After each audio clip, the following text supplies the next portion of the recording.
વડોદરામાં જે વરસાદ પડ્યો, વડોદરા વિસ્તારમાં લગભગ 2.2 ઇંચ જેટલો વરસાદ છેલ્લા 24 કલાકમાં પડ્યો છે. આજવા સરોવરની ઉપર લગભગ 5 ઇંચ જેટલો વરસાદ પડ્યો છે. ઉપરવાસમાં વધુ પડતા વરસાદને લીધે આજવા અને પ્રતાપપુરા સરોવરની આવકમાં વધારો થયો છે.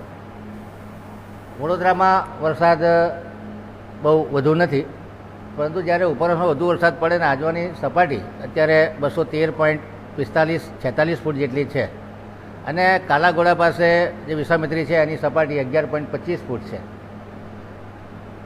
આજવા સરોવરના દરવાજા આપણે 211 થી 213.85ની વચ્ચે મેન્યુપ્યુલેટ કરી શકીએ છીએ. હાલ આજવા સરોવર 213.46 ફૂટે હોય ત્યારે આજવા સરોવરમાં આગામી સમયમાં જે મોસમ વિભાગની આગાહી છે એના માટે બફર કેપેસિટી ઊભી કરવી પડે. આથી આજવા ડેમના 62 દરવાજા ખોલી અને 1 ફૂટ જેટલું પાણી ક્રમશઃ ઘટાડવામાં ધીરે ધીરે ઘટાડવામાં આવશે, જેથી કરી અને વિશ્વામિત્રી નદીની સપાટી 16 ફૂટથી વધુ વધે નહીં.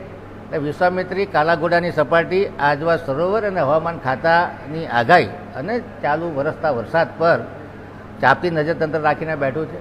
યોગ્ય નિર્ણય લઈ અને આજવાની બફર કેપેસિટી પણ ક્રિએટ થાય અને વિશ્વામિત્રી નદીમાં કોઈ જોખમ ઊભું ન થાય એ પ્રકારના નિર્ણયો લેવામાં આવશે. ટોટલ ફ્લેક્સિબલ નિર્ણયો રહેશે, કારણ કે મેં કીધું એમ કે આગાહી અને વરસાદ એ અનિશ્ચિત વસ્તુઓ છે.